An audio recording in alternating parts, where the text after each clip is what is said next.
রোজা ঈদ করতে যশোরে যাব, এজন্য টিকিট কাউন্টারে চলে আসলাম টিকিট নিতে। 10 রোজায় আমি টিকিট কেটেছি অলরেডি।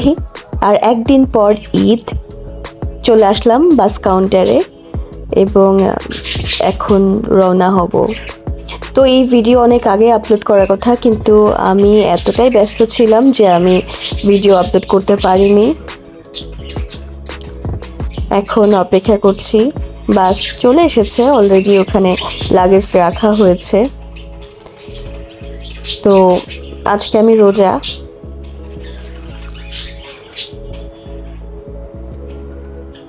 এখন এই লাগেজটা রাখা হবে। তো এই প্রথম আমি একা এইভাবেই রমজান মাসে ঈদ করতে যাচ্ছি।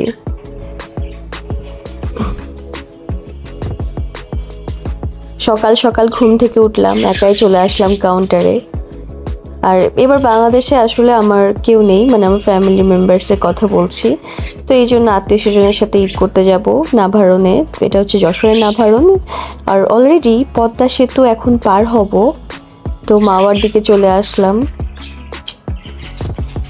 আমার একটু ঘুম পাচ্ছিল, এখন পদ্মা সেতু ক্রস করব।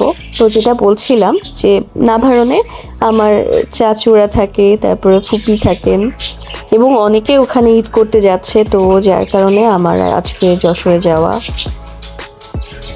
পদ্মা সেতুর টোলে চলে আসলাম এবং পদ্মা সেতু হওয়াতে আসলে আমাদের সবার অনেক উপকার হয়েছে।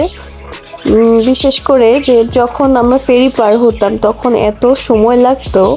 এখন ধন্যবাদ মাননীয় প্রধানমন্ত্রী শেখ হাসিনাকে যে এত সুন্দর একটা ব্যবস্থা করার জন্য, আমাদের এই ব্যবস্থা করার জন্য আমাদের কিন্তু সময় অনেকটাই কমে এসেছে সেখানে যশোরে যাওয়ার। আর এমন একটা স্রোতা নদী পার হওয়া, এটা আসলে অনেক কঠিন একটা বিষয় ছিল এখানে এমন সেতু করা। তো দৃশ্য দেখতে অনেক ভালো লাগছে এবং আমি খেয়াল করলাম যে প্রায় 3 থেকে 4 মিনিট সময় লাগে পদ্মা সেতু পার হতে।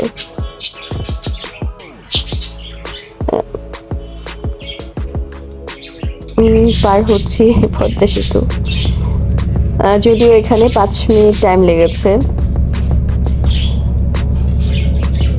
আগে যখন ফেরি পার হতো তখন দেখা যেত যে প্রায় 1 ঘন্টা টাইম লাগতো বা অনেকক্ষণ ধরে ফেরির জন্য ওয়েট করতে হতো। এখন আল্লাহর রহমতে সেই সমস্যাটা নেই। তো এখন গোপালগঞ্জের একটা সাম্পানে চলে এলাম। তো এখানে সবাই খাবার খাচ্ছিল, রেস্টের কিছুক্ষণ, মানে 20 মিনিট সময় দিয়েছিল আমাদেরকে। রেস্ট না অ্যাকচুয়ালি, যে কেউ কারো খাবার দরকার হলে সারবে। কিন্তু আমি এখন কিভাবে খাবো, আমি তো রোজা রেখেছি, তো যার কারণে আমি কোনো কিছু খাইনি। আমি জাস্ট গিয়ে ভিতরের পরিবেশটা দেখলাম, দেখার পর তারপর বের হলাম। এবং আসলে খুব খারাপ লাগছিল একা একা এইভাবে করে আসলাম, তারপরে একা ঈদ করতে যাচ্ছি। তো বাবাকে খুব মিস করব। আর বিশেষ করে হচ্ছে আমার প্ল্যান এবং আমার উদ্দেশ্য হলো যে আমি যদি ইনশাল্লাহ যশোরে ইফতারের আগে পৌঁছাতে পারি তাহলে আম্মুর কবরে গিয়ে জিয়ারত করে আসব। তো একটু আমরা এখানে দাঁড়িয়ে আছি বাসের জন্য, আবার বাস ছাড়লো। তো এখন সামনের দিকে যাচ্ছি।